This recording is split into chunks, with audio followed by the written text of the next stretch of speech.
Mami Pinti may ibinulgar tungkol sa ginawa ni Paul Soriano kay Tony Gonzaga.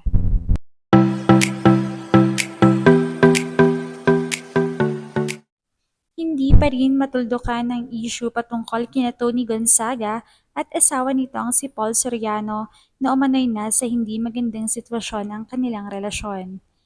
Isa-isa na nga nagsalita ang mga malalapit kay Tony katulad ng kanyang kapatid na si Alex Gonzaga, maging ang asawa nitong si Mikey Morada.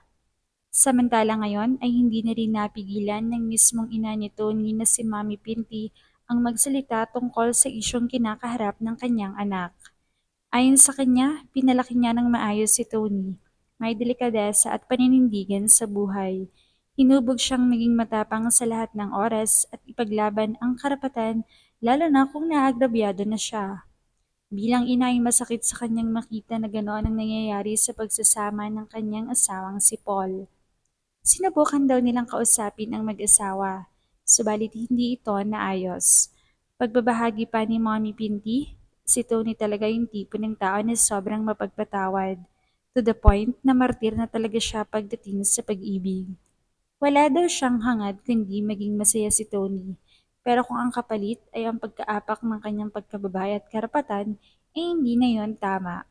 Marami na ngang pagkakataon na dumaan sa pagsubok ang relasyon ni Tony at Paul, pero ayon kay Mami Pinti ay patuloy ang pagtanggap at pagpapatawad para na rin sa mga anak ng dalawa na labis na maapektuhan. Ayon pa kay Mami Pinti, hindi niya akalain na magagawa ni Paul yon dahil nakilala niya itong responsable at mabait. Nakita niya yon simula na nanliligaw pa lang ito sa kanyang anak na si Tony, kaya naman kampante raw siya noon na nasa mabuting kamay ang kanyang panganay.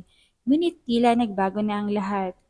Sa ngayon ay patuloy pa ring inaayos ng pamilya ang gusot na ito at umaasang maayos ito, nahaharap silang okay sa publiko.